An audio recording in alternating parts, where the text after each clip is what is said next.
Hello to all my viewers, this is Magicalamazing, and today's video is going to be on how I made my cardboard Karambit from CSGO. This is another knife, so it's a very simple and short build, so the video on how I made it isn't going to be very in-depth.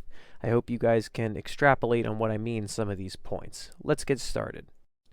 I'm going to draw a full-scale picture of the knife on a piece of paper to start out with, and I'm going to sketch and cut out the entire shape, ignoring the corrugated bit on the back there. Here you can see that it is the entire thing, minus the little bumps on the back of the handle.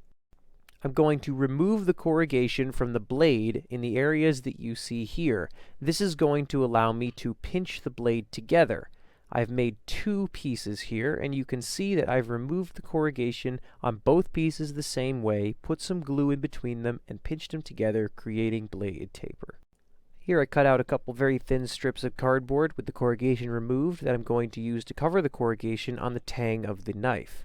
Here you can see where I have covered and where I have not. I left those two spaces empty because I'm going to be gluing a couple bits of corrugation on there later for the knurling.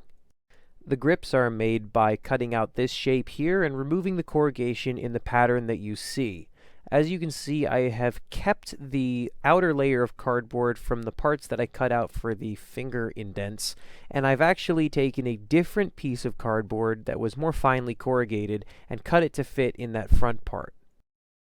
Here you can see I've glued the corrugation to the front of the grip there, and I've glued those pieces back in the holes where I removed the corrugation from. They are slanted a little bit up to give them a curved appearance. Once the grips are glued onto the knife, it's going to look like this. I made two grips, one for each side, in the same way. Next, I'm going to cut out a couple pieces of corrugation in these shapes here and glue them onto the back of the knife. I glued the finer corrugation up near the blade and the coarser corrugation toward the back. As you can see, I've covered the side of the coarser corrugation, but I left the finer corrugation uncovered because it's just fine like this.